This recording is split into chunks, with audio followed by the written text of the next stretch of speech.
Hi, welcome. We are the Heretic Sisters. My name is Suzanne. I'm the Hopeful Heretic. I'm interested in exploring all of the frequencies with the hope of revealing something higher than our limited minds can grasp.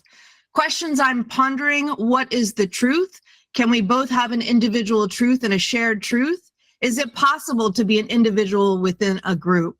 What is our individual versus shared responsibilities? Is shared and balanced equity possible? Hi, and I'm Tatiana. I'm the Fearful Heretic. I'm all about getting to the bottom of things. I also want to try everything at once. Questions I'm pondering. How does one see reality without distortion? How can we embrace all the blooming complexities of life? How do we express our experiences in creative work? The question, what's it all for, has not left me since my teenage years. Today, we are lucky to have such a wonderful guest. He developed himself in so many directions that it is even hard to present him. But let's say he is a multidimensional healer who is also a role model. Yeah, and at the same time, we definitely, as two heretics, we see a lot of heresy in the way he's doing his role model work. So please welcome Sergei Kolesov. Serежа, can you say some words about your fields of activities? Yeah. So good evening, everyone. Nice to see you here. I'm Sergei. Last 12 years, I dedicated to different healing directions, combining the osteopathy, shamanism, energetic work to the holistic approach to human body, to health, to psychology, and also integrating these things with the human design. So it's like short introduction, I would say. Yeah. Okay. So, like, I can immediately start with the question, if you don't mind, Suzanne. Yeah, like we see you also you also active in a tea field and some kind of tea ceremonies and so on. Yeah. So, could you expand a little bit on this topic? Yeah. I was looking for spirituality after I finished my school, so I started with the law university, and after third course I realized that this is not my thing. And at the same time, the tea was really popular in Russia, so some artists presented it like a way to change the consciousness, to go beyond. And then I met my neighbor who invited me to work in a tea ceremony space. So I used to work like around 7 years like a tea master in a restaurant business. So we were organizing the tea ceremonies at the places, organizing the tea stations and stuff like that. And of course we were having business with the Chinese tea. So this is, I would like to say, this was the first step to the spirituality, because to prepare tea you need to take concentration, you need to prepare water, you need to be focused on things and stuff like that. Yeah. And since that time, it's part of my life, I would say. Unimaginable. You're active in so many fields. Jupiter and Gate 35. Yeah, that's it. Yeah. We recognize him. We recognize him. Okay, so for example, here on the left, this is your osteopathic work, and as next we would dive a little bit into your childhood experiences and growing up in Moscow and so on. But these two photos here, of course, so here we see you do a lot of work with. So could you tell us the percentage, how much you work with the body and in time wise? Yeah, are you working more with the body of the patient or of the customer you meet, or you work more with the mentality and so on? You mean during therapies or? Yeah, during your individually chosen therapies, or like when you work with a person. It's always individual, because I have some clients who I work on the distance, like when they're sending the photo, and we're working like doing energetic work, because sometimes the problem which person is having, for example, coming a lot of people whose children experiencing problems, and the problem is not with the child but with emotional stuff that our parents are how you say Zamling is Transferring or like transferring over on some unexpressed feelings and stuff like that. Then I'm doing like the okay kind of energetic work. So I'm feeling a lot when the people are coming, and I'm giving kind of a feedback. And after some times of observing these things and working with the energies, I don't know, some channel was opened, and then information is just coming. People are coming, you're giving a feedback of some situations that took place in their past, for example, or some actual situations in their relationships, and then they're going to emotional release or something like that. Or I'm just sitting in my space, tuning into the person and working with the energy that I'm feeling there. So I'm concentrating the intention, the energy there. Sometimes I'm using the practice like qigong or something, or yoga, to direct the energetic flows, to move the energy that is stuck in the system of the client. And when people coming to, for example, osteopathic sessions or body-oriented sessions, I'm doing I'm doing the same actually. So it's like a work with the movement of the body of the system, because when person is coming, sometimes he's carrying, not sometimes, he's always carrying the information in the energetic system, and sometimes this information in the energetic system, it can be really dense. So, and after some time, when stuck energy in the system, when you have stuck energy in the system, it start to showing up with the body symptomatic. So I'm using the combined approaches.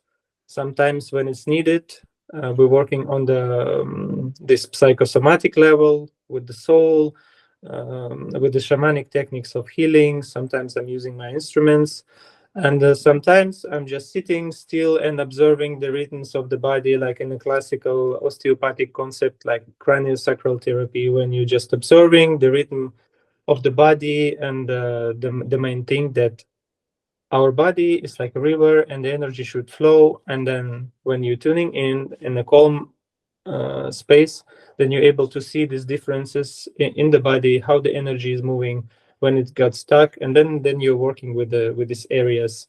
And sometimes it's connected with the physical trauma. Then I'm doing the physical manipulations with some people when it's needed. I'm using it not so often, but I'm using direct manipulations like a manual therapy or something like that. But most of the cases, when people have functional problems on the organ level, or with their spine, it's most of the time psychosomatic stuff. They're not expressing their feelings, and they have some older trauma and stuff like that. So I would say it's always combined work. Yeah. Sergey, can you explain how osteopath is similar to acupuncture? Acupuncture is working with the different meridians. Now they have this different meridians, so the energy flows that are connected to the specific organs. And then there are different types of the acupuncturists, because some of them, they are learning these points. They learn which exact action each exact point have, and then patient coming with the problem, they coming to their memory, okay, this point, this symptom, and they're choosing. And there is other types of the acupuncturists that I know, that they're just seeing the energy and feeling where to put the needle to move the energy, And with the work of the osteopath, we're like working with the same concept. We're working with the fascias, or you can say we're working with the rhythm of the body, with the expression of this bioelectromagnetic resonance from the cells that you can see. So in osteo, of course, there is also different types of osteopaths working, especially in Germany. Some of them are more structural. They are like, don't believe in all this rhythmic, energetic stuff. And some of them, like especially when it goes about work with the pregnant woman and children, they're more fine. They're going to the rhythm. They're like more sensitive. So it's like the same thing, but a little bit different concept. But there are some osteopathic concepts that are also working with the global patterns of the body, and they're finding the same dysfunctions and the same places where the acupuncture points are. So this is like the same thing, but from the different concepts, I would say. But in osteopathy, of course, there are a lot of manual techniques, like in classical osteopathy. And there is also postgraduate osteopathy, for example, and there people using a lot of this energy. They're working with energy fields and ancestors and things from the past and from the future. So it's like the pure bioenergetic work, but they're trying to, some doctors there, maybe they're afraid to step out from the classical medicine field. That's why they try to take all this esoteric stuff for postgraduate seminars, and they try to giving this so to say the medicine names or something like this, using this terminology that we're in medicine field, we're doctors, but they're working with energy, they're doing work. So yeah. Could you tell us a bit about your shamanic experience? How you, so we even skip at the moment your childhood experiences. So you look amazing in this costume you're wearing. You were recently, you had that ceremony, with shamanic ceremony recently. It was in its initiation in Mongolian lineage. With this stuff with the shamanic, I think it comes from maybe from the past life, because I have a lot of memories from the past life. Like in the Soviet time, when they were following the shamans and burning the houses, and the children shouldn't go to school, and all this oppression that was happening. It was like super painful when I remembered that. But yeah, when I was a child, it was interesting, because when I was you were this question about the childhood, and then I started to remember my favorite books I was buying the journals about UFO. So each Thursday I was going and buying UFO journal. Then my books was like ghosts, spirits, and stuff like that. My favorite books were like the mythology of ancient Rome and ancient Egypt. How they were making the mummies, all this pantheon of the Egypt gods and stuff like that. So it was in my childhood. And then when I was like, I think 14 or something like that, my mother was also doing healing. And my grandmother was also doing healing. And all this spiritual stuff all around the house. She was working with the energy, doing the distance therapies for the people. And but I was like away from that, because I was interested in the tea ceremony, and then I was trying to work, like live a normal life, having a relationship. And then when I got a problem, like there was a lot of pressure, I was starting to look for some for some practices, how I can work with myself, how I can understand myself. So it was like inner search. And then she offered me to go to the Reiki system, because she knew one master in the Reiki system. And before, she offered me a few, like also esoterics, but I said no, this is not my direction. And she offered me to go to the Reiki system, and it was a really special Reiki system, because it was kind of with this Slavic content there. So they were and before that, actually before that, I found some books. There was some people in there is one city in Russia, Ivanovo, and there was some people living there who received the knowledge from the old how you call it, maybe Tatiana, you can help me, this Skamarokhi. Oh, so it's like a difficult word to translate. So traveling musicians and performers who are traveling from village to village with small performances and were playing musical instruments. Yeah. Gypsies? Not the gypsies. This is a type of a person. If we're taking the tarot, there is a card of fool there. So this is like the person who used to be with the king and always holding this zero state, the fool.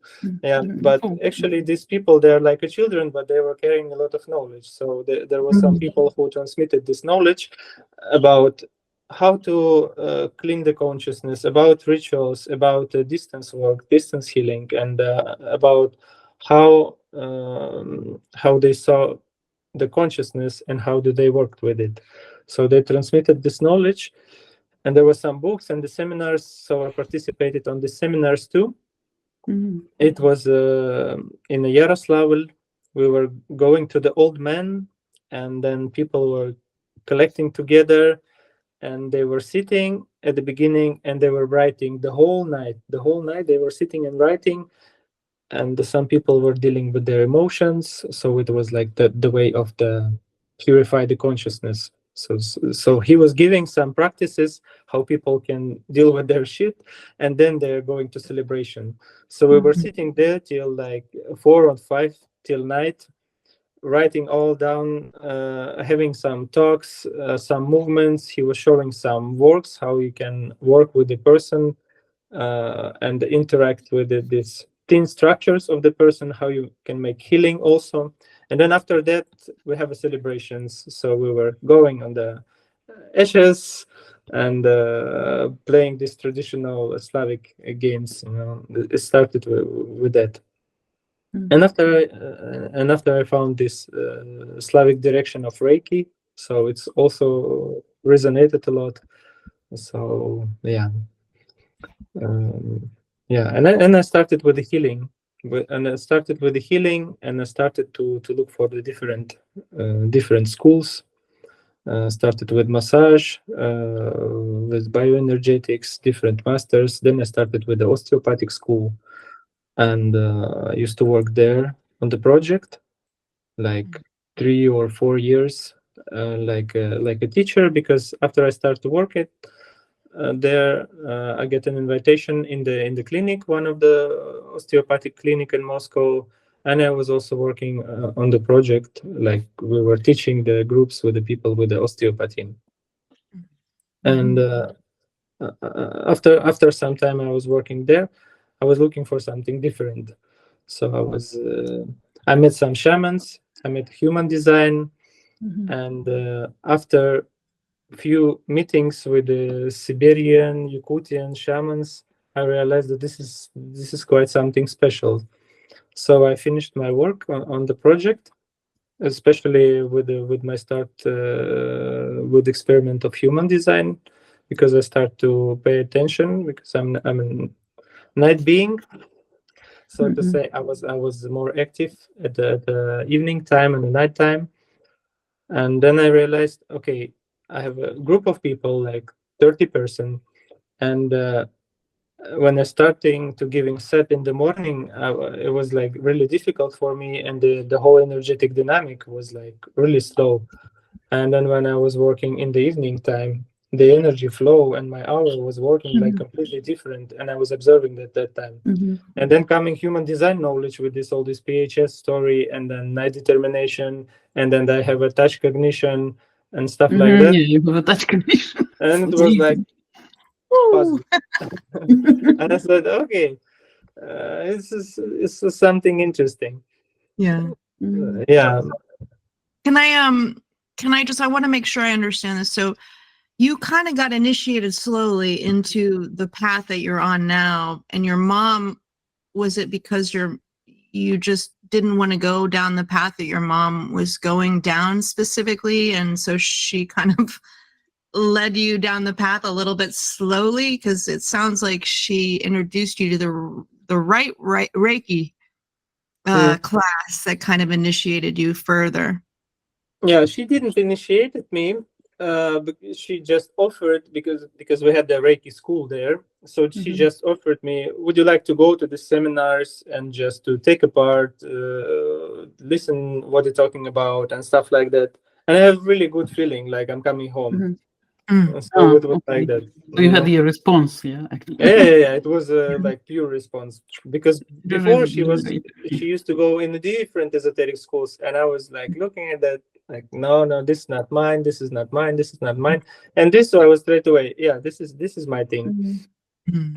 Okay. And yeah, and after that, things started develop, and it led me to meeting with the shamans, first Yakutian and Mongolian shamans, all this story and experiment with the human design, and then after all these years, I also was in South America, and had this encounter with the ayahuasca shamans. Was in Peru also for a long retreat there. We used to work with the plant medicine, and after all these years, all these items that you see that are on this picture, they were collected during all my years of practice. Just these items, they were coming to my life, and then after I had my shamanic school, like 3 years in Moscow, on the distance with my teachers. First time I coming to my teacher, and he's and explaining him my dreams that like spirits are coming, and they want me to work on this path. And he's sitting and starting to describing me everything, each item, which is laying down on my altar. Your spirit is working with this thing. Have a knife with the bone thingy, and like the costume is like this, and so he described everything that I had on my altar, because I'm living in Germany. He's sitting there in Moscow. It was incredible. And he said, "Yeah, this is your spirit. He's working with this kind of things." So, and he's already with you like 7 years or something like that. Wow. And then you're getting like the initiation in our tradition, that it is like spirit is blessing you to do this work, so to say, and you're connecting with the spirit, and then here you go. Shamanic path. Yeah. Okay, but you were already in your human design experiment when you started working with shamanic techniques, or it came at the same time? Yeah, approximately. Yeah, it was like it was happening.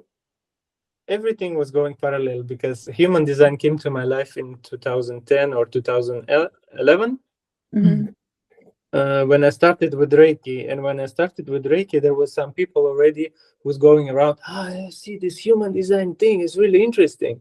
I said, what's interesting about it? And then for that time, we didn't have the official analysts in Russia who were offering the readings. Only audio which was available was audio with Olga Filina, which I listened that time, and it was like for me super. I don't know. I couldn't receive it, and it was difficult to understand something about human design at all. And then I leave this human design. I don't know. This is like super strange story. I better leave it. And, and after 3 or 4 years, I'm meeting my partner, um, who said, "Okay, I'm in a human design. I would like to learn, but I would like to participate on the PTL level from Alok." And she didn't spoke English, so she asked me to translate it. So I was translating the PTL level for her, and then 2014 I got my basic reading, my PHS reading. So I got first I got three basic readings from the not professionals. It was super confusing, and then I get two professional readings from the Alok and Mikhail Khandi. So it was like a big initiation. So after my first reading, I was feeling so bad. I don't know. It was super difficult. I don't know what was happening with me, but I was like, it was no space to process it. So I think it took like a few months really to get it into it. But with this PHS story, I felt so strong resonance, because all what they were describing in this PHS reading, I was living like that already from my university time. I was waking up early morning, having a breakfast, and then you're like going around in a big city, and then you're coming lately in the evening, eat something, and go to sleep. So it was, yeah, yeah. Mm. I'm just showing you the amazing photos that your mother actually provided. Yeah, That one. The start of your communication, distant communication and healing processes. Yeah, already. yeah, yeah, Such a touching photo. Big thanks yeah. to your mother. Once she was not even once she was attending our online lectures on human design. Yeah, She's a really nice woman. Yeah. Thank you. Yeah, and she's interested in everything you're doing, yeah, because she's somewhere in that field also. Yeah, she's working like a cosmetologist, but also doing this kind of energetic things. But I would say not to full power. Sometimes I'm telling her, "Look, you're doing these things," but she's completely open. You know, she has only root and emotional center, undefined projector, and she's telling, "Yeah, but I need to learn more about that." Yeah, of course. We I have said, "Of we course, always mom. have to Yeah, learn. No time to yeah." leave, only to learn. Yeah, but she's really good. The people are coming to her because she's feeling everybody is this 1949 is like deep empathy to everyone. Oh, it's nice. So she has only 1949, yeah? 1949 and 3955. Oh, okay. She's a sister to us. So let's put it like this. Yeah. Yeah. Okay. Okay. Nice. Yeah. So I'd love to understand once we get to the chart how that you experience that, because you have an open emotional center. So how you experience that? Yeah, I don't think we had other questions. Yeah. Oh, it's a big field for me to process and to stay with it and to go to confrontation and to not trying to be nice and to say no. You know, it was a big process of deconditioning for me, but still now it's sometimes it's challenging when you have this open center. Um, when you hear something or some song or something is happening or somebody saying something, I can cry like a baby. that's nice. Yeah. I'm really sensitive in that sense. So before I was trying to kind of hold on from it. It's like to just be the man and men don't cry and stuff like that. You know, after you're in the medicine ceremony, like with the plant medicine, when you're like purging all the night and then you have to process everything what you have. Then when some emotions are coming, I'm crying. You know, and sometimes, of course, some when I feel some discomfort, I can breathe. I can do some practices to just to integrate these feelings. But sometimes I feeling fucking hot. Yeah, but I'm just finished finally the book on CPTSD, and like one of the most important tools he uses to cure this childhood stress disorder. Yeah, like always crying. You can use your tears just to let emotions go, these some emotions from the past, and one of the main instruments simply to allow yourself to cry. Yeah, it's nice Yeah. that you. But it was like that always, or you have to learn it. Yeah, again, you think. Yeah, I have to learn it because I remember myself at like the age of 19 or 20. I was going, my mother was bringing me to some kind of psychologist, to NLP programmers and stuff like this because I don't know, I was maybe this might get 55, you know, or my parents are they're both emotional, you know, my papa 1949 and my mama 1949, 40, 37, 39, 55, and they're together getting 4130, you know, and I'm not emotional being coming home. What the fuck? That must have been hard. When I started to do these practices, I was like, oh my god.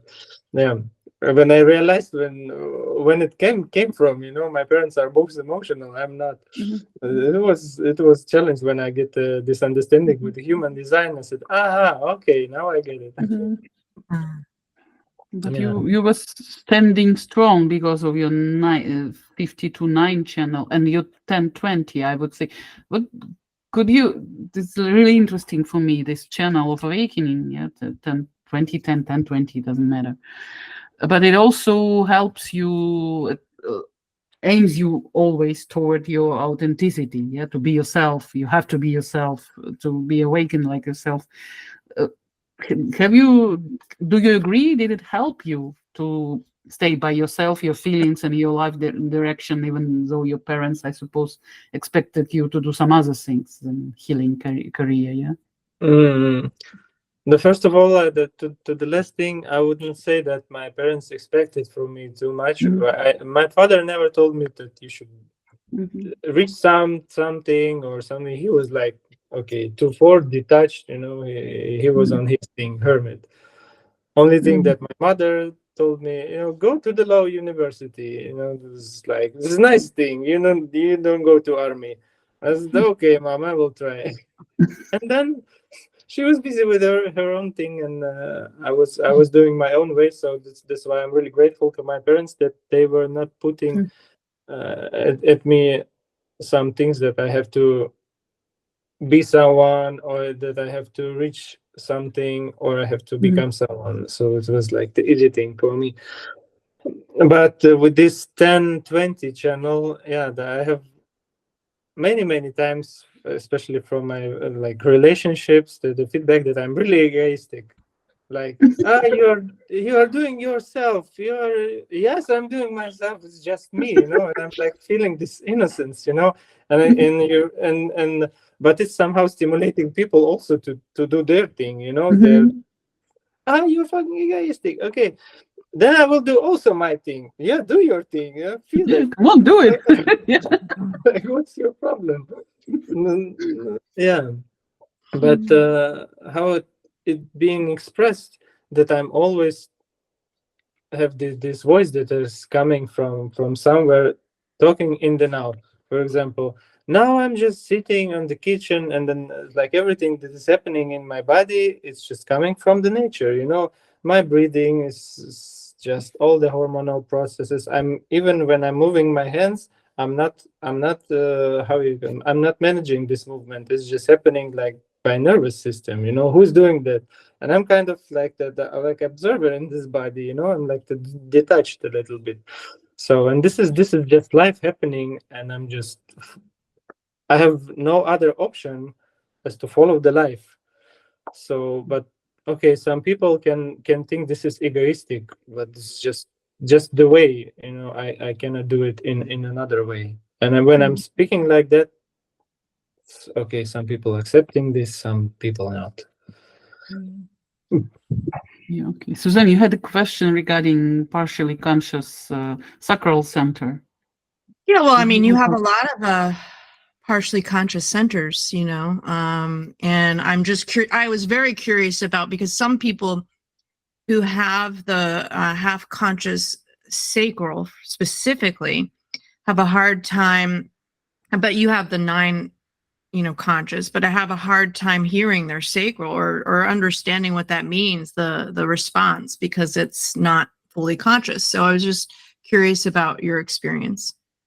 Yeah, my experience is following, because sacral response is just life responding to the life, and life is always happening.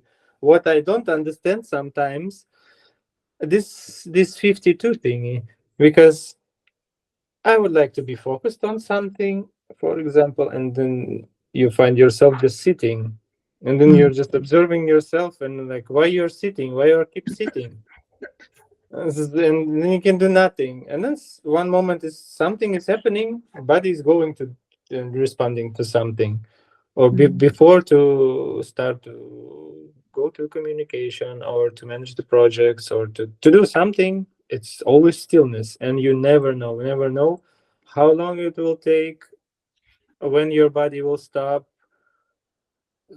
So this is just something that it's really clear what they describe about this red activation, that you're just uh, observing this train that is coming out from the tunnel. Mhm. So you're just, okay, the body want to move. okay, now body sitting, I don't know what is happening. So this is, it was like that, but the response is there. So I feel that the maybe for all these years of experiment, I'm just observing the body, and I know that what body is doing is right. So you can trust it, no matter what you think about it. Sometimes it's difficult. Yeah, I think people misunderstand like the concepts sometimes. Like they try to make it mental. And so what you're describing about the body is just doing, and you're just kind of following along, makes more sense. And I think more and more when you are in that understanding what the observer is, then you can kind of key into that and let your mind be less anguished about it, right? Yeah. Yeah.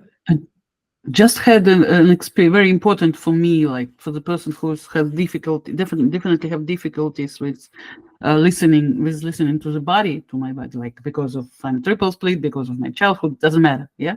So like I felt myself almost like a good generator. We were in the middle of a really difficult political, unfortunately, argument in our ensemble where I sing, because like some of my colleagues are saying like everything is not that simple between Russia and Ukraine and so on. So like, and, and I was, so we started not to fight about it, yeah, but we started to quite an intense communication on the topic. We do not do it normally. It happens once in 6 months, yeah. And I didn't have even time to think about it. Usually my mind starts, yeah, why did you start this conversation? What have you done? Now you're going to spoil the whole rehearsal and so on. Yeah, like self-blame is my favorite thing to do. It was my favorite thing to do. But I had no time. I was not involved in this conversation in my head. Suddenly I find myself standing up and leaving the room like, sorry, guys, I have to visit the toilet. So my body did it. My body simply took me out of this conversation. When I was back, that there was another topic to discuss, and we continued to rehearse. And after this quite a difficult topic, I felt like I said everything what I had to say and nothing else. So I can understand what is it when your body like decides for you, because it was the ideal outcome of the situation. I said what I wanted to say for months. Yeah, and after that we continued our working process, continued with singing. So that's how you observe your body. Your body moves somewhere and you simply allow it. Yes, so when body needs it. Yeah, I didn't choose this life. It just happened, from some period. I'm like a little bit aware about what is happening. Sometimes I'm thinking that I'm like managing this body, but actually it's not. When you're looking the most Body of is the time, managing you. no, body is just living the life, and you are just observing it. It's like an illusion, because it's a great mystery. How you can control everything is not possible. All this, you not control how you breathe, all these hormonal reactions, and then what you talk, and where you go, when is the right time to sit, and then all this information that is coming when you're working with the clients. Is like, what is this? It's just consciousness that is playing its game. Yeah, this is the feeling I have. It's always nice to talk to person who understands and feels the body and helps others to feel it. Can you share some insights on you are on the roof at the moment? Yeah. Yeah. Can you share your experiences? Can you tell that did you notice how it was before the roof, and how your life changed when this period started, and how do you feel yourself now there? Yeah, what they describe in human design is pretty accurate, I would say, because the first time of my life, I was really open to everything, and just really opened and tried a lot, and was like active, have this motivation to change something, to change people, to do something, and blah blah blah blah, things like that. After I came to Germany, it was just connected with my Saturn return. It was just a big shift, for me. So I was completely detached from everything. I started to this deep education in human design, my PTL, and things like that. And it was for me time of the hermit, just time of the coming to the roof. And really, when I'm observing myself today, I'm not so interested to go in the social things, and I don't know, sometimes I feel like there is a more, I feel myself more detached, honestly to say. But my cycle that I'm in now is 5-1 cycle. So I have to learn new language, to prove my education here, being able to, live in new society, learn everything from the beginning. As my son was learning to speak, I was learning also to speak. So it's like everything from the beginning, and you have to play this 5-1 role. So people are coming, you have a website that you're osteopath or shaman, and then people are coming, they need some treatment or some things, and then you're giving a human design and things like that. When the request is coming, I'm there. So it's just the program is working. But when no one is coming, I feel comfortable also. I'm busy with my things. I can play instruments, or I'm doing my practices, yoga, or we're traveling. Yeah, I would say now it's like you're in a cocoon. That's how you feel it, yeah. Yeah. And sometimes this role of 5-1 is coming, which is not always comfortable, because I really have second line body. My favorite phrase is like, "Oh, just leave me alone." Yeah. I really like this. But this shamanic path is, for me, is really the thing, because it's all about the transition. It's all about this going beyond, to change the state from one to another, and also to help people who's dealing with the difficulties, like when they're coming with the one state that is so important for them, and then they actually, during the therapy, they're realizing it was actually not so important, and then it's like disappearing, everything was dissolving, and they're just in a completely new state. And so this is transition, and I really like these transitions. I like to be in the transition. I like travel. I like to these things that going beyond, and I like to support people just to go there, because I believe that we are now really missing this ancient culture, because all of these times that I was visiting this old man in the Russian village, and observing all these shamanic directions, there was ancient rituals that were used to help people to make this transition. Now, each season, when you're collecting some emotional difficulties, life sometimes hard, and the people need to get together, Walk go it through the through. difficulties, sing a song together, make a fire, eat together, and then go through it, and then keep life going. This circle of transition. So this is really what I really like, and let's see how it will unfold with this shamanic story, and yeah. How old is when did you have your child? What year? 2018. Okay, that was your Saturn return. So that Mhm. some people describe the having kids and having to care for the kids as being on the roof a little bit. Mhm. So I was just wondering. Yeah, it was like that. So it was just Saturn return, changing the country, having a child, caring about the child. So you're putting all your attention there, and now, like, last 2 years, I'm like a little bit start to breathe. Yeah. Of course, of course. You have school this year, yeah, I suppose. Huh? Is he going to the school, or he's going? Yeah. He went to the No, he first class. just started, yeah. Yeah. He went to Oh, the first class. congratulations on this long journey. Yeah. Are you the only child? In the family, yeah. Okay. And he's the only child for you right now. Yeah. Okay. Mhm.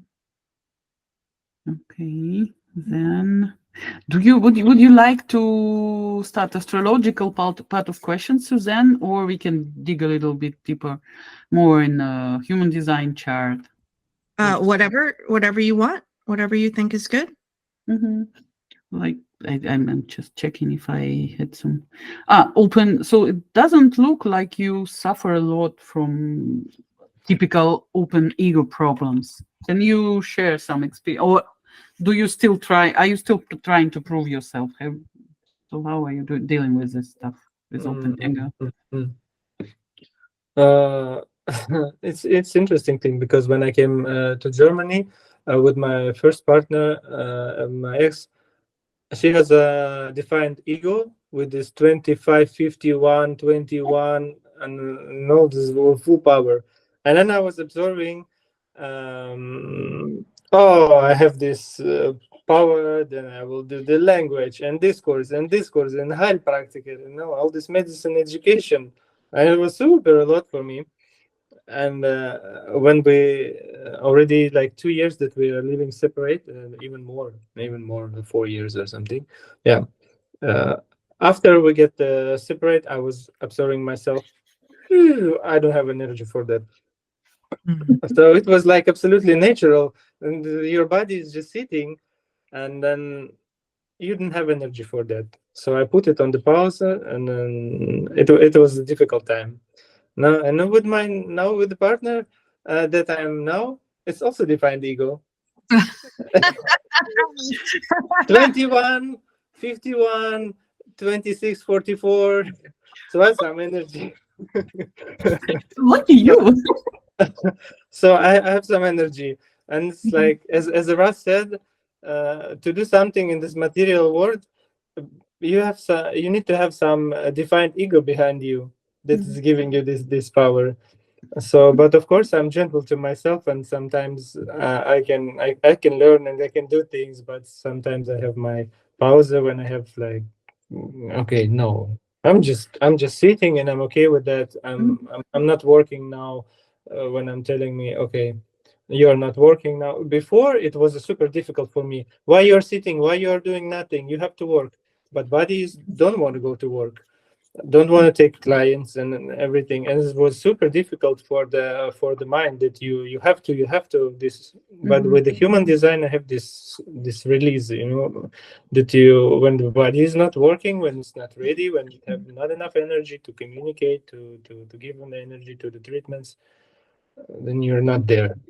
And then surprise, the energy is there, everything is unfolding, and it's coming so spontaneously, so sometimes you're not expecting that at all.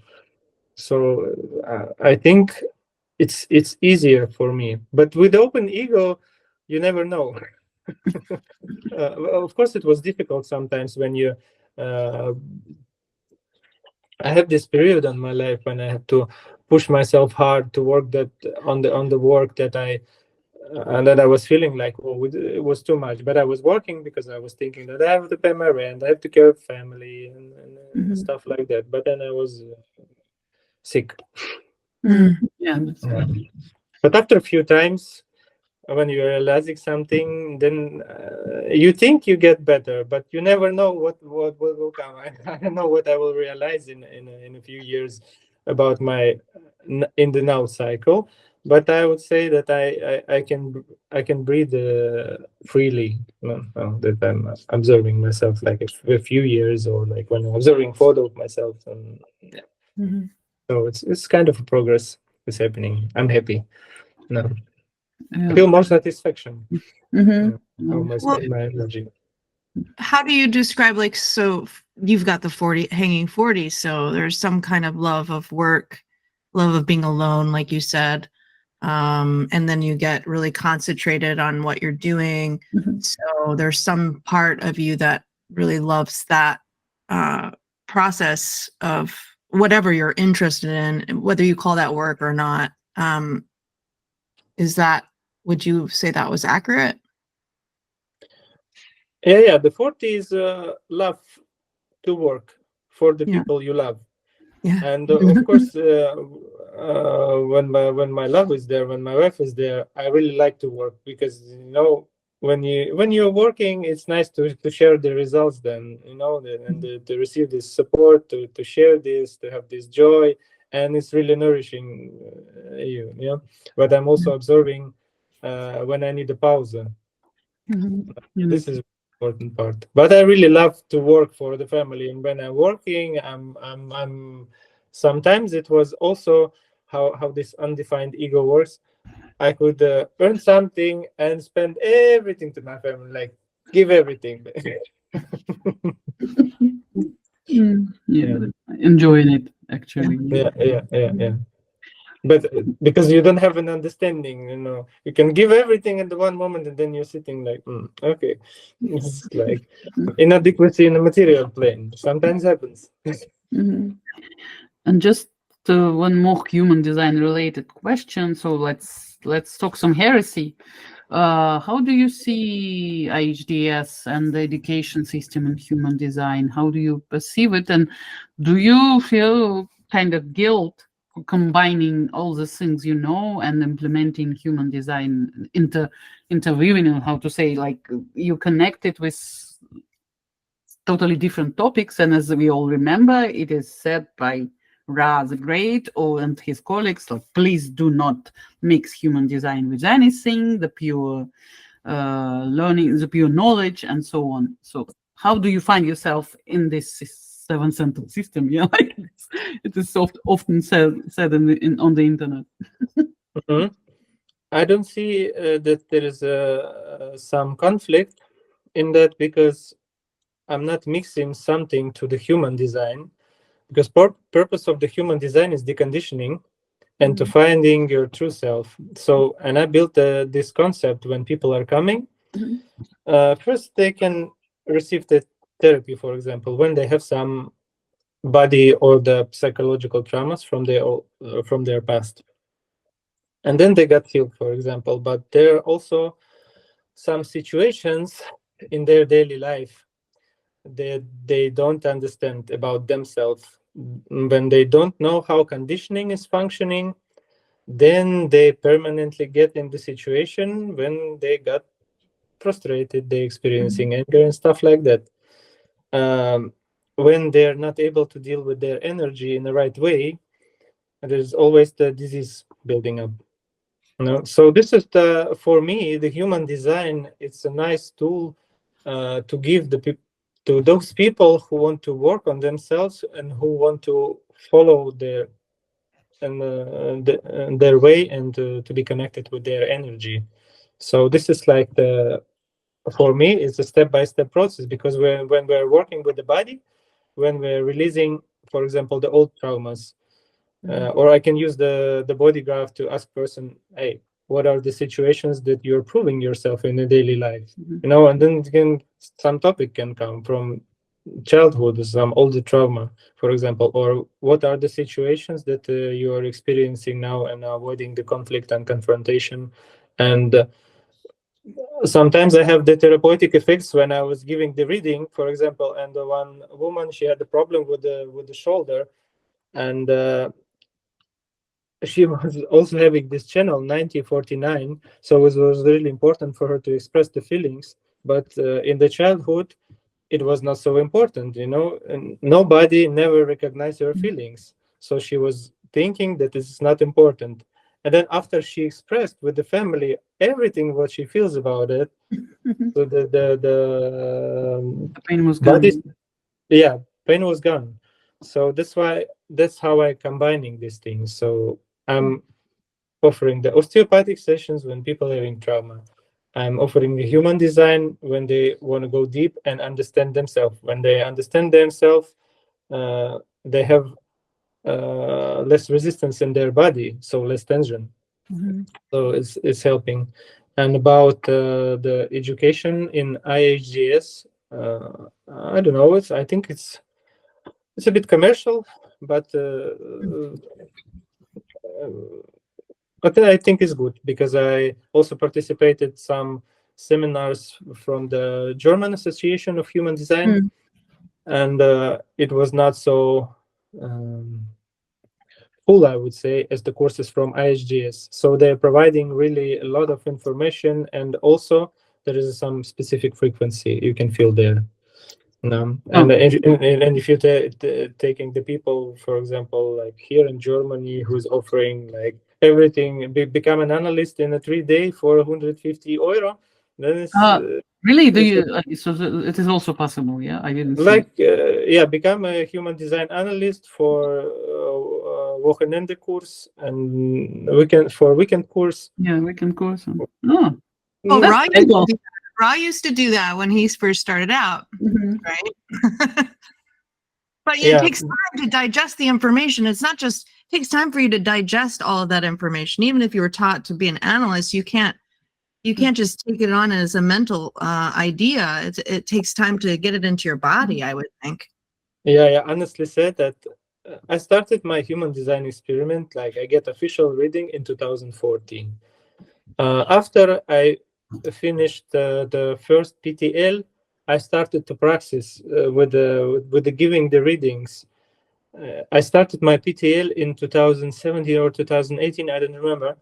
And then till this moment, when I get my final exam in 2021, I think I finished in 2020, but I took also like 1 year or something to digest everything to make an exam. When I did my final examination reading and understand how different it was from the things I was giving there in the beginning, and that's why it's so important to receive really good education in that sense, because it's like the surgery, the human design. You can go really deep in the Yeah. person. And I get 3 times I get absolutely confused from using no professionals, and I was really angry. It's like, what a bullshit system is this human design. Like you can do nothing with it.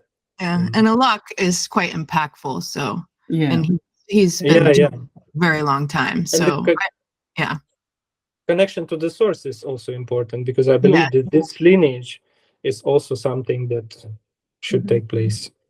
yes. Yes, yes, of course. Yeah. So no special. So I didn't see any heresies. Your approach is such an organic one. Yeah. I'm a logical person. Logical. Medical stuff. I'm really interested to now. I used to order this bioresonance machine that is testing the frequencies of the body, and then you can check everything. And I'm really curious to make a group of the people who's following the PHS and observe how they're changing on the bioresonance, I and would make love some for you to do that. investigations. I would love for you to do that. I would love more study on that because I feel like there's not enough. Yeah, because in this PHS story, even when I was studying PHS and knowing some things by working with the clients, I was giving some advices. Guys, look at this thing.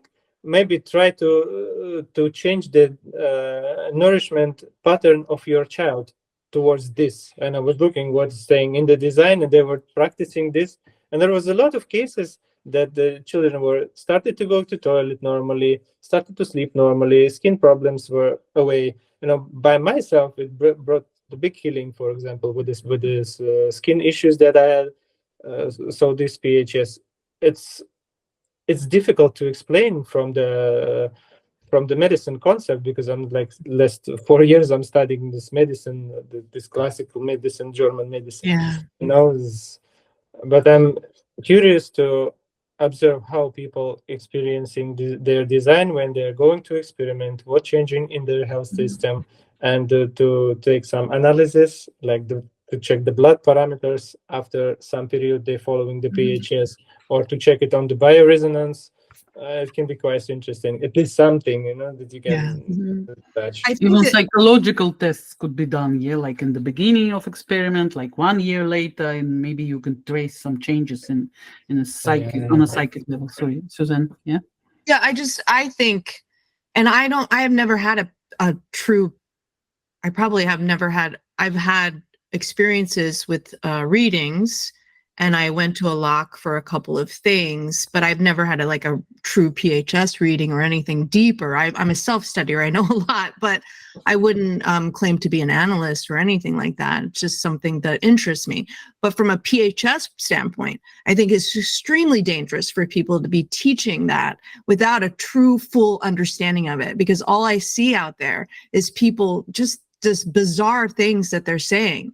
about PHS, and they're following it as if it's like gospel for medicine. And I just feel like if they don't really truly understand it from a deeper level, I hope that somebody teaches it in a way that also combines other practices. And then you also need more data. I think it's just too new to make some specific decisions upon. You kind of have to have a holistic understanding of medicine. That's just my view.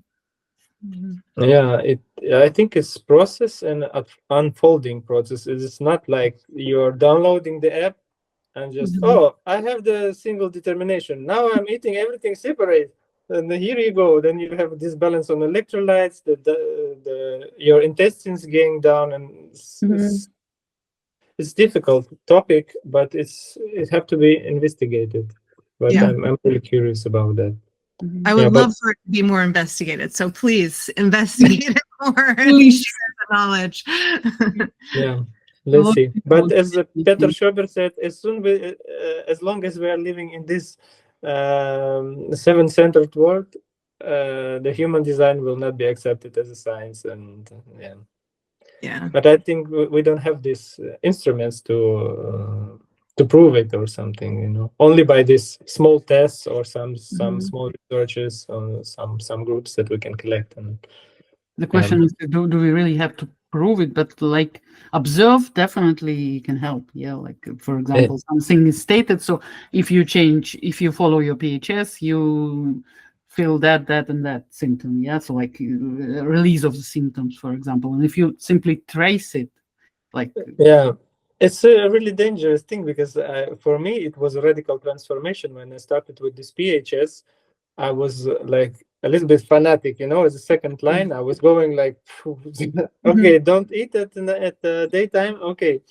So I started to feel that when I was working on the osteopathic project, that actually this environment is too much for me. The whole day around the 30 people is like I'm second line. Okay, I'm taking too much stuff in. And then I started to change it. I quit with this work. And then I started this radical experiment. So 6 months I was like staying at home, going for a walk and eating only at the evening time, and the daytime I was like sleeping till 12 or 14, and then 9 at night you're studying human design or doing the website or some kind of activity. It was completely natural for me, because in my how you call it, not a childhood, when I was like 14, 15 or something, I used to work as a DJ and musician, and I like to collect everybody sleeping, Sergey sitting and listening the music and writing the DJ sets. Then I was working as a DJ in the different places, and then I was working in a tea ceremony also in the nighttime, then another work nighttime. So it was kind of organic thing for me, to be active in the nighttime. And I came back to myself, and it was quite a radical transformation, because when you are all the time detached from the mainstream, and people are coming to the therapy, the frequency is so different that you're just sitting and the frequency is working. I was just doing the therapies, I was just sitting, and people were coming and getting releases, it was just some kind of meditative state of aura that is just working, and then you just it was really interesting. I even have some strange encounters with the entities when people were coming, and I was like sometimes singing with my shaker, this shamanic thing, and then some women, they were like talking with the voice of the men, when you're starting to do this songs. It was quite something, and then when I moved to Germany, start to do the retreats with my friends, with the doctors, we started to organize the programs. I was kind of a bit more socialized, so because I have to work with the people at the daytime, but things when I was experiencing living this nighttime life, they were quite ridiculous. But that's natural for you. So it's like it's more natural for you to live that way.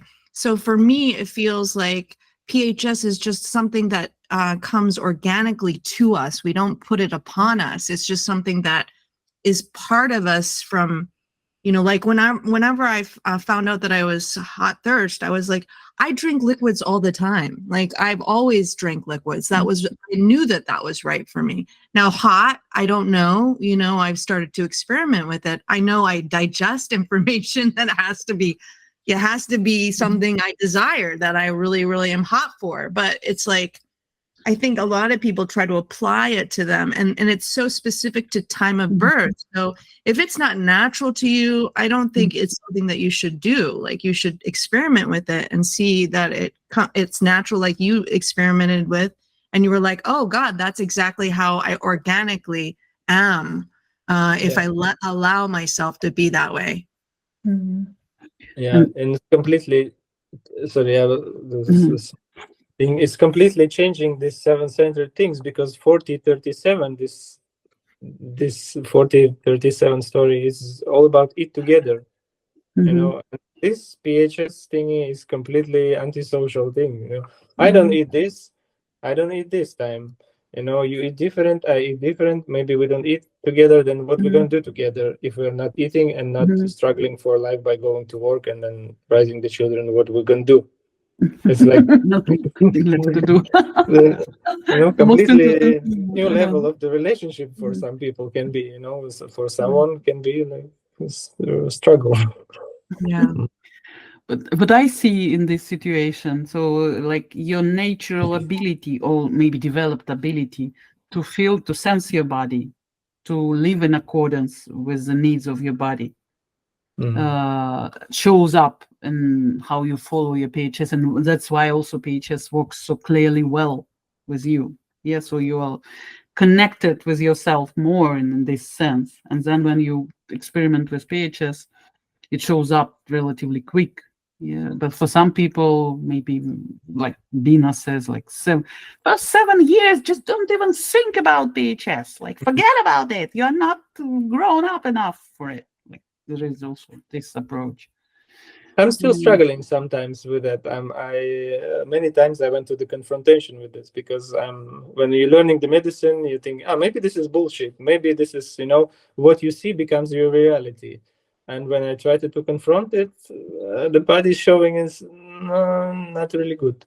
So this is also interesting thing. Like 4 or 5 times I started to confront it. Like, okay, I'm eating the daytime. I'm going under the sun, and the eating, and like this. Try what will happen with the body. Body don't like it. I really don't like it. Yeah. So you feel the difference, in your energy state. Yeah, the digestive system not functioning well. You get the skin issues because how you call it? You have a cognition, and you have cognition. Cognition touch, and with the touch you have when something wrong with the digestive system, you get the skin issues. For example, my skin is my sensor, and then I'm realizing when I'm eating at daytime, for example, to support the company, or because when my partner likes to, she's like 40-37. Oh, let's eat together. Okay, that's just a little bit something. A little bit is okay, In the beaches they said, okay, salad is okay, but if you're really eating during the daytime, then you're observing it. So it's not good. No. Okay, nice. It's so nice to have people like you in experimental and human design, and with all the other things that you're doing. No. Shine bright like a diamond. We're gonna look at you. Yeah, so let's move on to astrological approach. Yes, Suzanne. I hope you saved some diamonds for us there. Yeah. Well, a lot of the times what happens is that I have these questions, and then we talk about it in, the human design and your past. And I'm like, oh, that's how that shows up in his chart.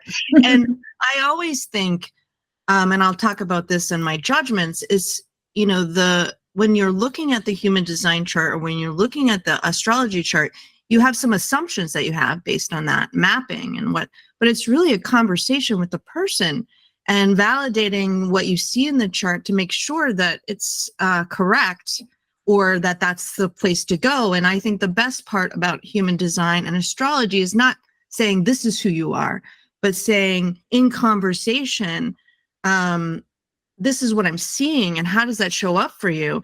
And helping the person fill in the gaps where they thought that they should be somebody else, or they thought that they should be functioning someplace else because that's how they were conditioned to function, and also to identify blocks in a person's life and to help them work through those blocks. And a lot of the times what I'm seeing is like, oh, this is who you are, and making judgments and making assumptions based on somebody's chart.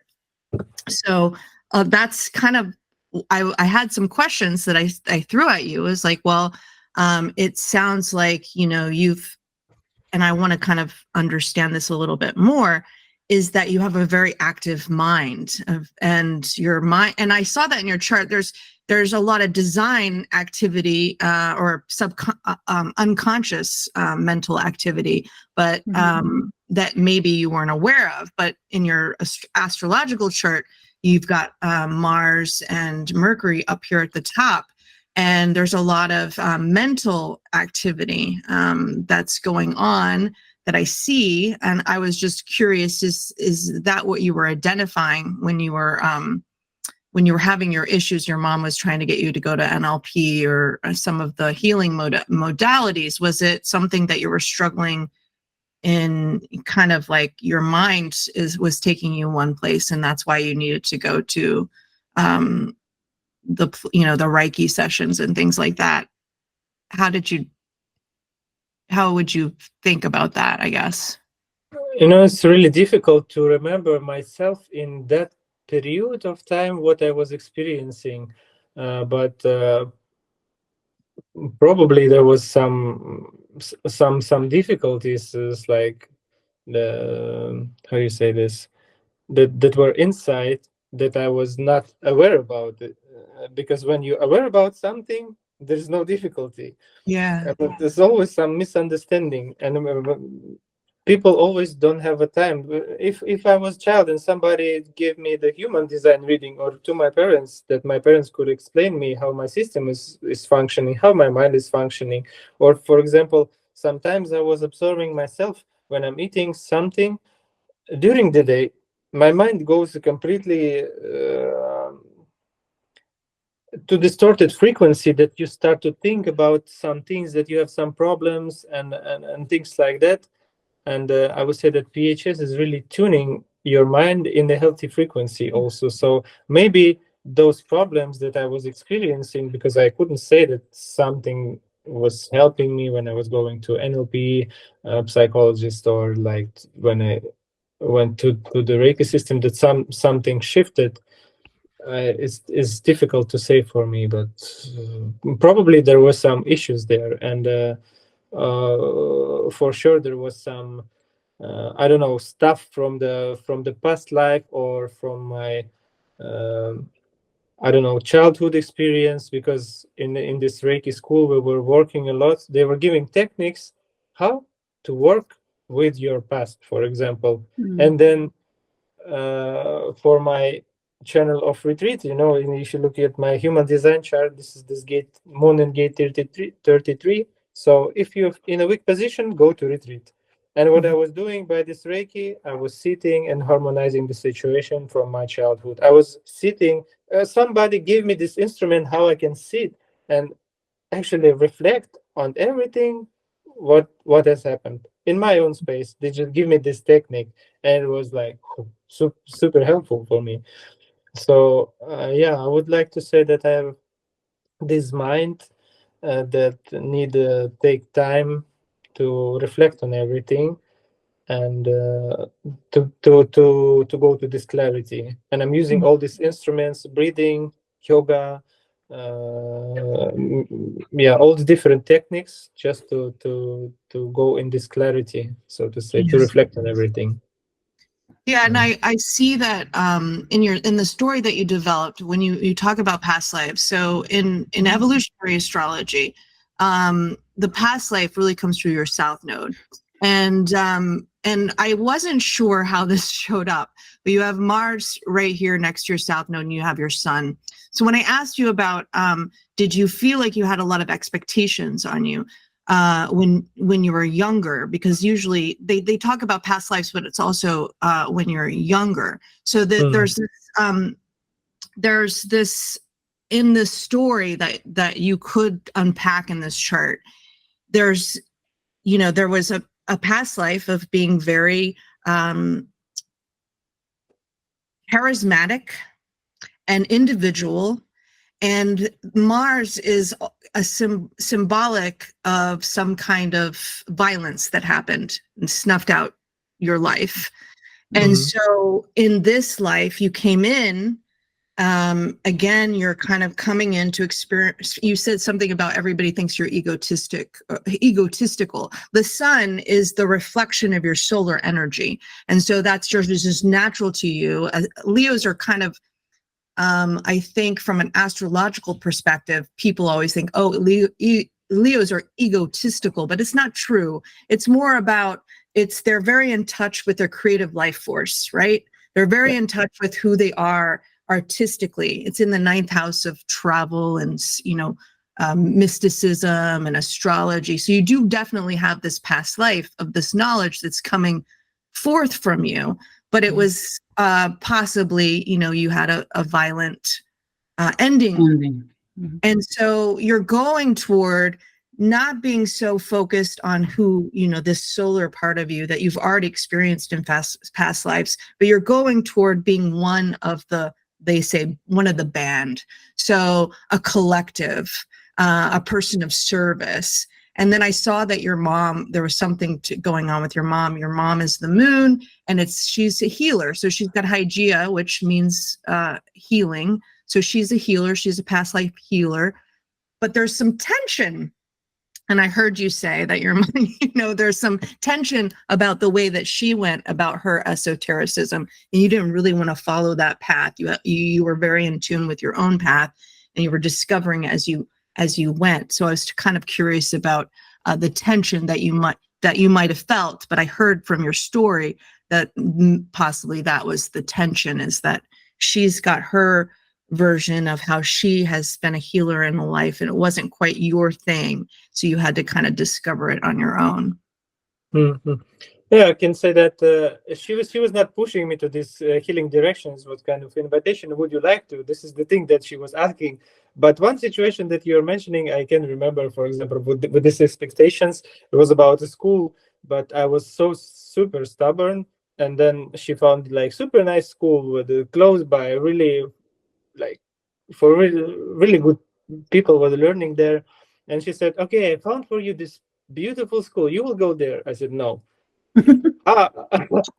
I already managed everything, I already did everything. No. And she reflected, and after many years, oh my god, I was screaming so much that time that I was thinking my head will explode, but it was like only this situation that I can remember, that she was like, she wanted me so much to go to this school, and then like to go to university. It was like only these things that I can remember. But when it goes about violence, I think there was like a lot of violence in the environment that I was growing in, and this 90s, 2000s, and all this generation that, for example, my grandfather, his father went to the Second World War, and he passed away there, and their mother used to grow like the two children alone. When the children growing without life, they're like a little bit harsh to their children, who didn't receive love. And you can observe this phenomenon in all this post-war generations. So some stuff took place, I think, but not that I have some kind of abuse in that somebody was beating me. But in general, the environment, I think, in Russia was like, at that time that I was growing, was a bit harsh. In what Moscow district have you been growing up? In northwest. So the name is not Liberty, no? Mitina. Okay, Mitina. Okay, so there are some regions in Moscow where like especially harsh to live when you intellectual. No, nice one. Yeah, nice one, not so bad. So yeah, and I can see I can see your healing, the healing path for you in a couple of different ways. You've got Pluto in Scorpio in the 12th house, which is uncovering the unconscious. You're very in touch with the unconscious and uncovering it. And it's trine Chiron, which is the wound. So there's an energy here of the healer. And then you've got a lot of Virgo, which is also about the body and healing the body and healing the mind, can be. And I thought it was interesting personally because my mom studied osteopathy and she's a Leo. So I was like, oh my God, there's something connected with Leos that they really are attracted to the osteopath path. She's actually a DO. She became a DO. She's retired now, but I thought that was very interesting. But I see that you have women partnerships are very instrumental in your life. Have you discovered that, or not just your romantic partnerships, but as far as your schools and the teachers that you've collaborated with? Yeah, of course. When I was holding the seminars, the main auditory was women. When I started to do this shamanic session, like kind of with the breathing sessions, with the instruments, women were coming. The partners and organizers who was organizing me seminars and the clients when I was traveling to different cities in Russia were women. And I'm working mainly with the women, pregnant women, children. So this kind of energy, and this, I think this like a lot of connection I have with women, and a lot of possibilities coming through them. Because it's like life force, this is this first energy that is giving energy. You have to respect it. So this is kind of sacral relationships with the women. Yeah. You have a lot of receptive energy. So not so much yang, yang, you have more of a yin receptive energy. So taking in, it makes sense that you take in a lot of the frequencies of other people as they, as you work with them. I mean, you've got an open emotional center and spleen too, but I saw that you're very much more receptive than kind of outward directed. I wanted to ask you something for my own data. So you said you had Saturn return in 2018. We look at progressions, and in your progress chart, you were born with a lot of retrograde planets, which tends to mean that you kind of go against the status quo. You're internalizing some of the energies that these planets represent. And so there's a lot of retrogrades. And so when in your progress chart, they go direct, it really signifies something. So in 2018, you had your Saturn return. And then in March 2019, did something significant happen to you? March 2019. I don't remember. Is it correct that I say that I have in 2018 my return? So I have to check this. I think so. I looked at it. So it was 2008. You collected it. Okay. Yeah. In 2019. 19. That's difficult to remember. I cannot. Did you move? No. In 2018, maybe end of 2018, I visited Peru. So when my son was born, after 6 months, I went to Peru, and it was like the super significant thing for me because I was living in the jungle and the completely alone with in a small house in the jungle and drinking this medicine. It was like super deep and super difficult process for me, and it brought a lot of transformations also. So this thing is still with me, all this energy of these medicine plants and yeah. So these planets, Uranus, Saturn, and Neptune, are kind of in combination.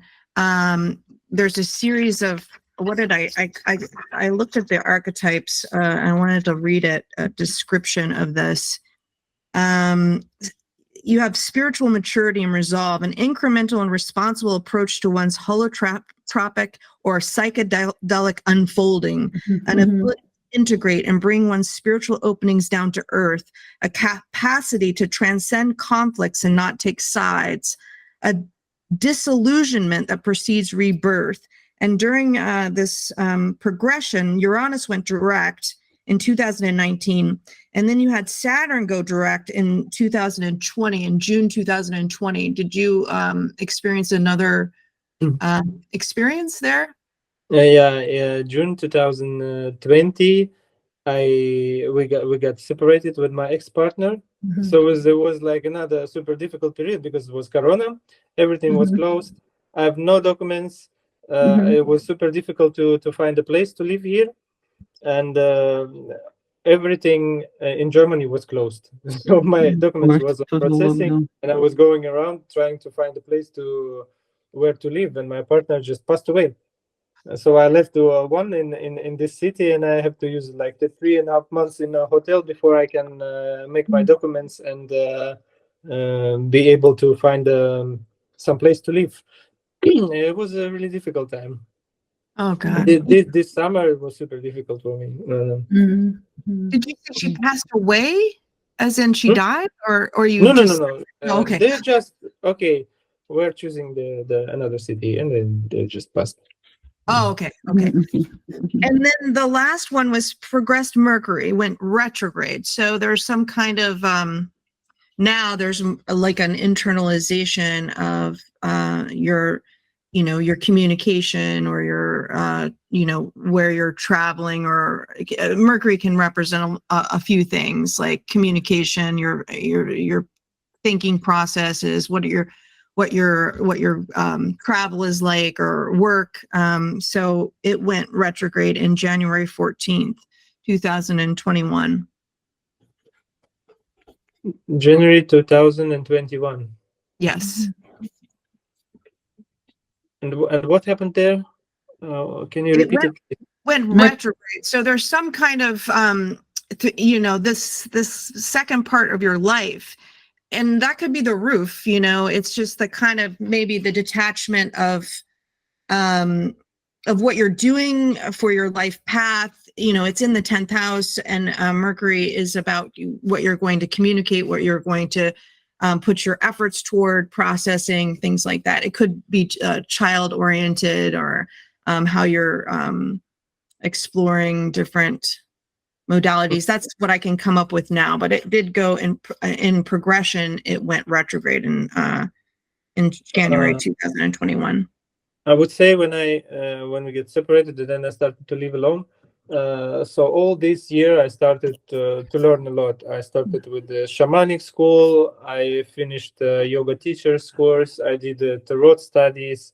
So it was like I was just sitting, having no one in my life, just some friends to communicate, and just learning and doing yoga all the time. It was like initiation year. Okay.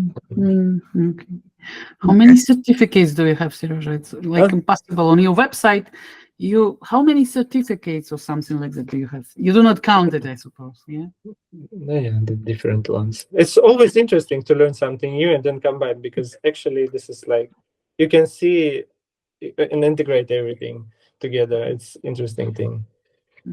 There is no contradiction. Everybody can simply visit Sergei Kolesov.pro. Yeah, at Sergio's website. We're gonna add it to our YouTube video, or state it on our podcast also in a text, just to have a look at all this long list of certificates. And somewhere down below is human design, a few certifications of child analyst and PHS practitioner. Yeah. In addition, yes, I have to make an exam, because last year we spoke to Peter, and he said, "Guys, not a race. Calm down. Take your time." when I started, because last 2.5 years we did a PHS program, and after that I wasn't really eager to go and pass this exam. And then he said, "I work a little bit on it." And then almost 1 year passed, and I'm still like, okay, I will wait a little bit. Yeah. It's just still digesting. Oh, okay. Yeah, you have a lot of talents. It seems like a holistic practitioner of energy and identifying energy blocks. So yeah, if you were in closer proximity, I would definitely. I mean, I know that you work with people remotely, but from an energetic response, I also feel like there's something to be said for being in person, right? Because Yeah, so much more intimate. Yeah. So yeah, check them out if you're in Berlin. Yes. In Erfurt and Erfurt, but he comes to Berlin often. Yeah. Often. Oh, sorry. What town do you live in? What town do you live in? A small city called Erfurt. Erfurt. Okay. Something like 2-3 hours from Berlin, yeah, or a bit more. Yeah, 300 kilometers. Nice. Seriously, it is like time. Maybe if you would like to leave our show now, just because of your other duties that you have to attend I have 30 to. minutes. It's okay. It's okay. Okay. So if we have some questions, it's nice maybe to you be have with some. you here. Some more astrological questions, Suzanne, or? No, I mean, I think we've covered it all. I mean, I see that you have this great capacity to care for others. And sometimes in that caring for others, you're not caring for yourself. And so that's the struggle, is to recognize when you're giving into partnership and when you're and paying attention to how much you're giving and depleting kind of what you need to do. But I think it sounds like you have a pretty good handle on that.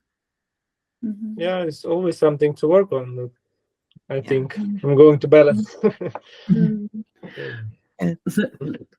I have my question that is actually left for the end. You were recently visiting Russia and Moscow. I haven't been to St. Petersburg, I suppose, to Russia generally since 2018 already. So like years have passed. Tell us, what are you sensing when you are there? How do you feel it energetically? And personally, whatever experience you are ready to share. It's a difficult question because when before I met my partner, I was about like to leave Germany and go to Russia back. And then this war started, and I was thinking, oh my God, no. Yeah, I really love my country because I was born there, and my family is living there. I have a lot of friends there, and also a lot of possibilities to just to go there and not having all this difficulty of the German integration and starting everything new. Yeah, but at the same time, this difficult atmosphere that is happening there. On the one side, you can feel a certain unity. That people are together. This collectivism. So, and this is another thing. If they're choosing it, or they just don't have another choice. So it's just we have to be together in this situation. Otherwise, there is no way to be in the country. And I'm not trying to judge everyone because this is like everybody on their place. Everybody they're doing their own thing that they should do from the nature. I think, and. But it's difficult and painful topic for me because part of my family coming from Ukraine also, and my partner coming from Ukraine, and I have to deal with all these people here also in Germany. I think I see and feel, and when we're communicating, is it's like super big tragedy, and this is a big question if it could be different than that it is now. So. That's what I would say. But the people there in Moscow, how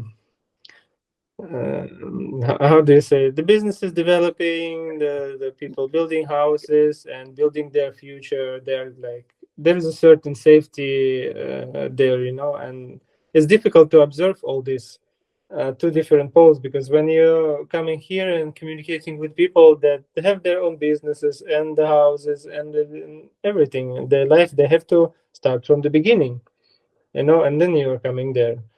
The people who grow up their career and build what they want and developing their businesses and stuff like that. So there's a certain security there. That's why the people probably are okay with that.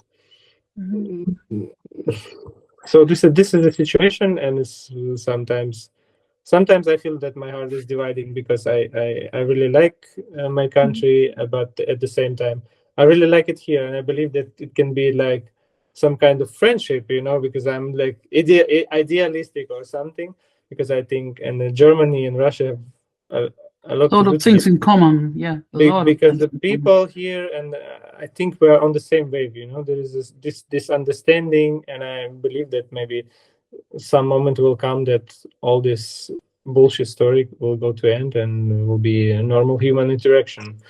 But the human history is always wars, money, and debts, and all this difficult stuff.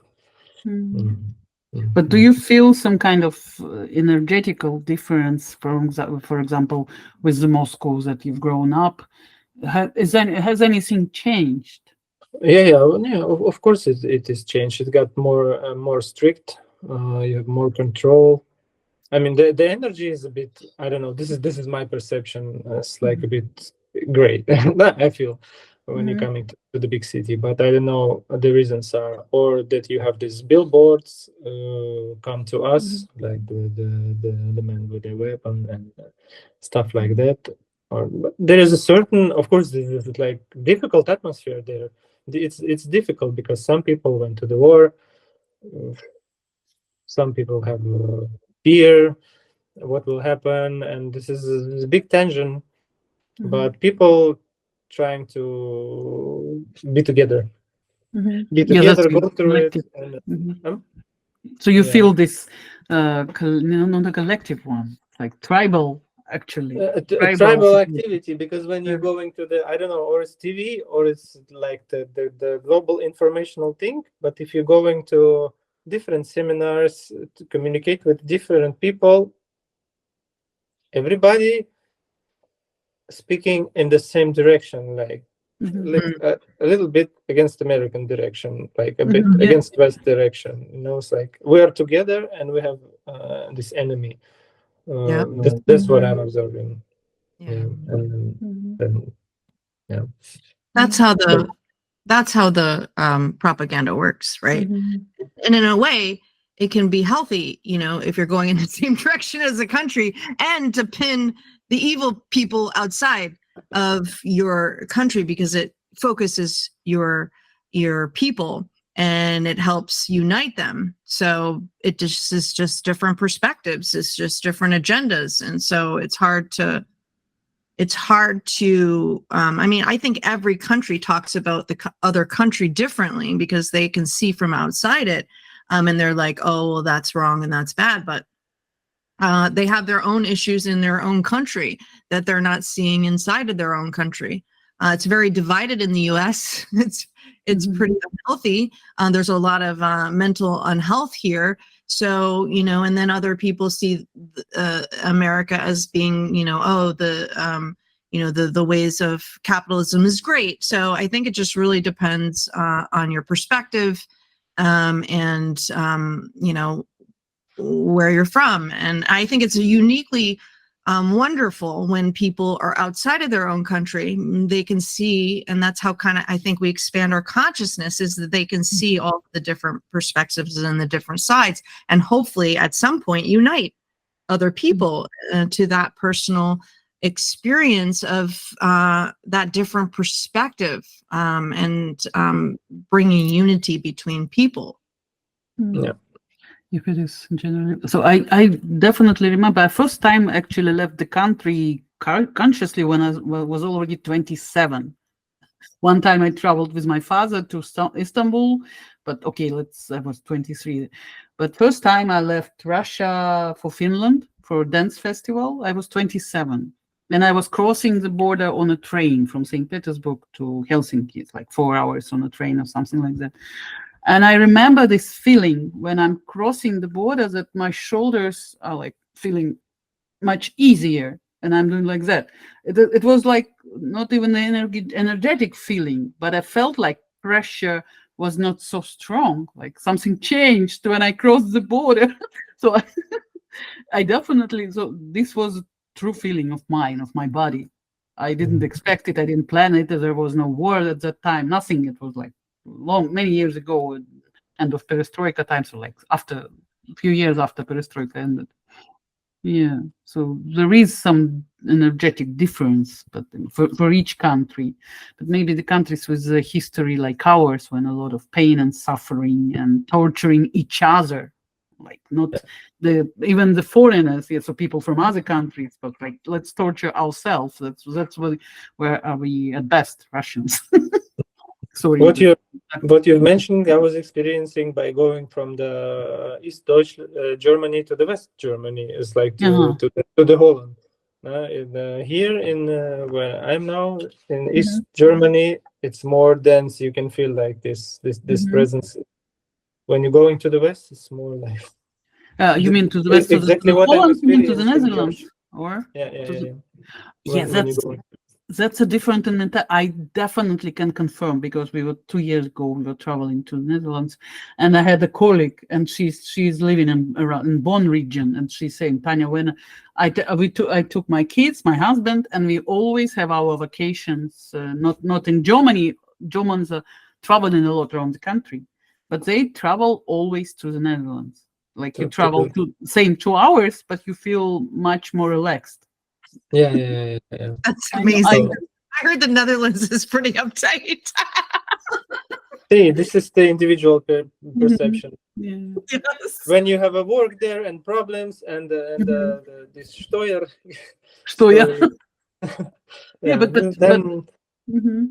But maybe. Yeah, but maybe you can also explain it with a different mentality, because in Netherlands people are more open. Netherlands always trading with a lot of countries, and Germany is more fixed on our tradition and keeping the way we do it. And I worked for 10 years. I was working with Rotterdam people, and they were like, doesn't matter from what country you come. I even can learn your language if it is needed. If I can do business with you, then it is okay. That's it. That's their approach.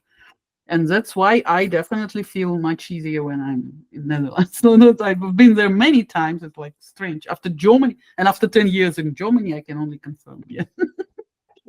Yeah, but yeah, of course. So don't they have in Amsterdam, or even in Netherlands, I don't know how it's like you are able to have pot, so maybe it chills everybody out. No. That's not because of it. This sport is like consequence of this approach to life. Yeah. We can earn money with that, then we're gonna earn money with that. Yeah. It's that way. It's the same way in the US. Like you travel, because I have my own perspectives, because I was brought up in a very religious and a very right-winged family, and and then I moved to New York City, and I got a different perspective, but it was still like go, and then I moved to the West, and I feel a little bit like relax in nature. So yeah, it's just amazing. And then you can see that from the astrological geodetic maps too, what the energy is. So I think that's very fascinating to look at it, and in comparison to your own charts and how you traveled there and why. And I know Ra talked a little bit about that as far as the environment goes. But it's it's very fascinating to study. Yeah.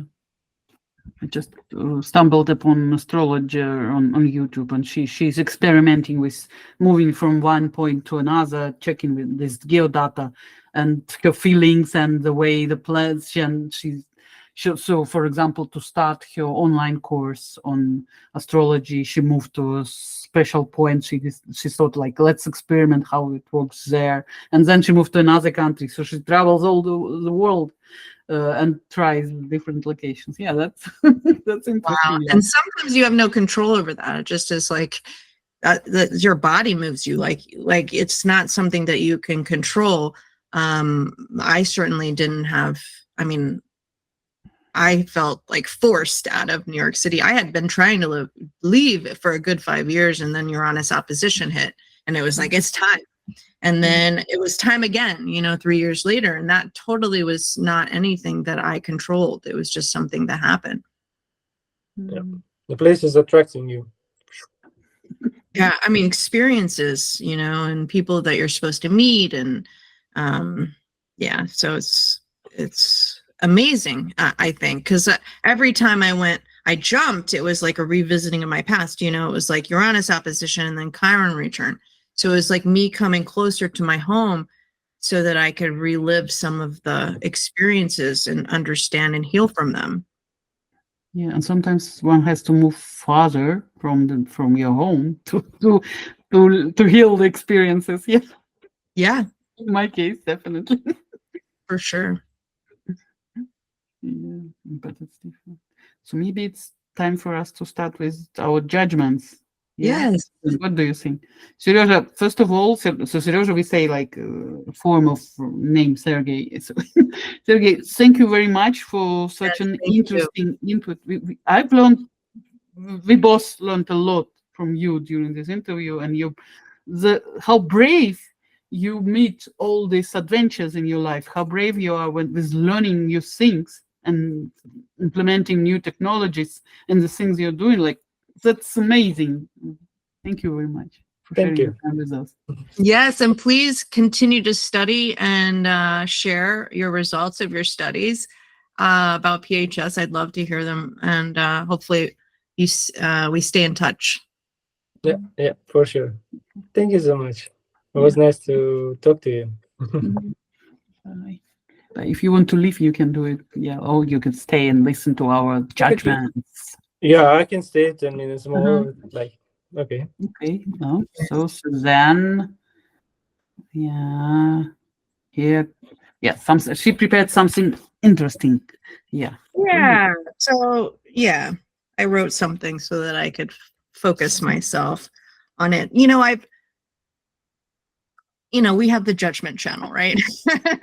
And I'm always pushing up against issues I see in any modality that I'm discovering or I'm learning, and even the ones that I happen to love, which I love dearly, both human design and astrology. And I don't need to be convinced of its truth, because I've seen the uncanny nature of patterns in my own connections with others, especially, but in my life, but I have some doubts about some of the uses of astrology and human design to confirm biases about people or its capacity to clearly predict future events. And I don't, like I said before, I don't think it's helpful to make assumptions about people using astrology or human design. To me, astrology is the most helpful to use in concert with the other person to help that person understand themselves and the other better. But nothing should be applied to a person as if it's a fact about them. Mm-hmm. And I see it used against people a lot. It's certainly a projection of truth. You can find symbolism in the chart to describe the projection of that person. Rod describes most of the human design chart as a projection, and that projection is logical based on a group of people agreeing that that projection is true. That's just like saying that we all agree that something is real, so it must be so. Doesn't necessarily make that thing real, but we are all agreeing to the same illusion, so it has some truth according to our consensus reality. But to apply that projection as objective truth can be harmful to the other. A person has a right to their own reality no matter what another person projects upon them. And I'm an individual. I don't have to agree to fit to the tribe's thinking about me. And I think that astrology and human design is tremendously helpful to diagnose patterns and blocks in a person's life. It's helped me tremendously in that way. But when people use it to confirm their own biases and apply that to others, I think astrology and human design becomes more harmful than helpful. I also have some doubts about predicting future outcomes. I don't particularly find it helpful to make certain claims, especially when it causes so much fear about the future. I think we can recognize certain thematics in the future, but I'm not convinced we can clearly predict specific outcomes. I have seen how political astrologers, for instance, simply find the symbolism that confirms their own bias about who's going to win or who's going to win or who's not going to win, who is the bad guy and who's the good guy. When people do that, it shines a negative light on astrology as a whole, and it's a shame because I find that people misunderstand the basic utility of using astrology to help others. So these are the two main arguments people use to dispute the credibility of astrology. It's confirmation bias, so looking for patterns that confirm your own thinking about somebody or what's going to happen in the future. And I think, and then the other one is the Barnum effect. So it's basically, and I've seen this honestly in many different modalities, which I mean, in different ways to look at astrology. Like there's different traditions, right? And then the synthesis of different traditions, the way that human design is put together.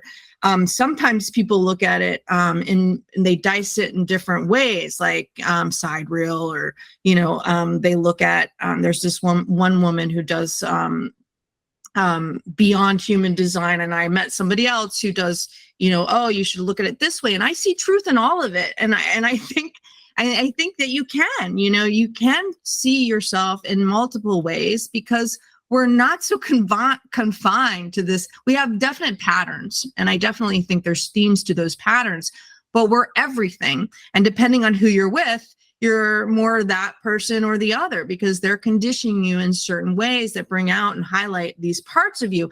And we grow throughout time. We're not static.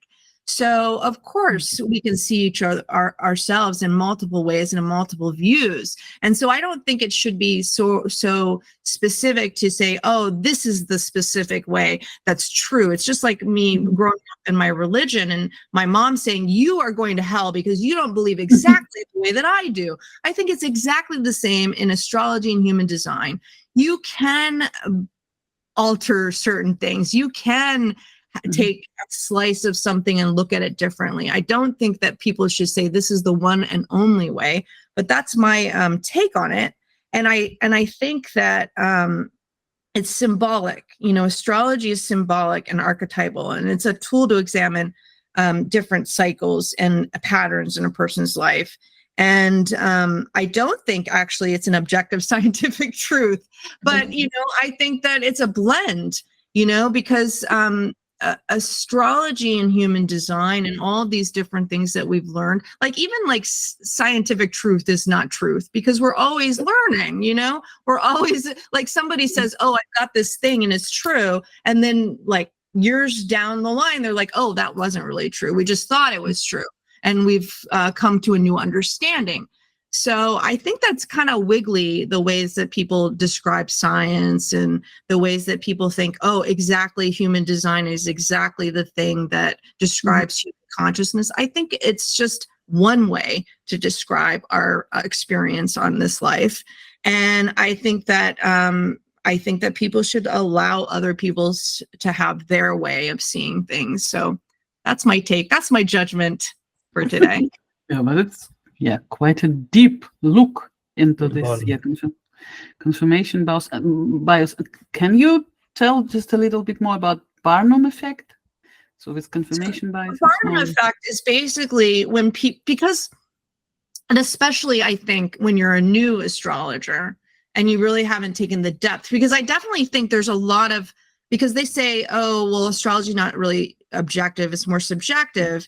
And I think, you know, I've listened to a lot of, and I've digested a lot, and I think it can be very specific, and it can be, you know, there's certain things that are more true than others, but sometimes people describe things very generically, and it could apply to you. Anything that they say about like a sun sign or whatever could apply to anybody. So it's more like, oh, well, it's so generic that you can kind of read into it, right? You can read into whatever you receive from that. You can say, oh yeah, that's me, that's me. And that's why people identify with many different things, because they're like, oh, that's the truth about me. Which isn't, you know, we're not static people. It's not like we're just one way all the time. We're just a combination of things. So they say it's basically this Barnum effect that especially, I think they're talking about kind of swindlers that try to like, you know, get your money, and they're just like, oh, I think you're really enlightened and you can read people and you're really empathic, you know, very generic statements about you that people are like, oh yeah, that's true. That's like the Barnum effect. Okay. Yeah, that's good. Always good to know. Have a huge list of all these cognitive, how do we say, mistakes, possible, but it's like you need a lot of time to learn them all, but it's like you need to know it, not to contaminate your knowledge and your effectivity with these things. Yeah. So It's like a human design prognosis, transit prognosis for the week.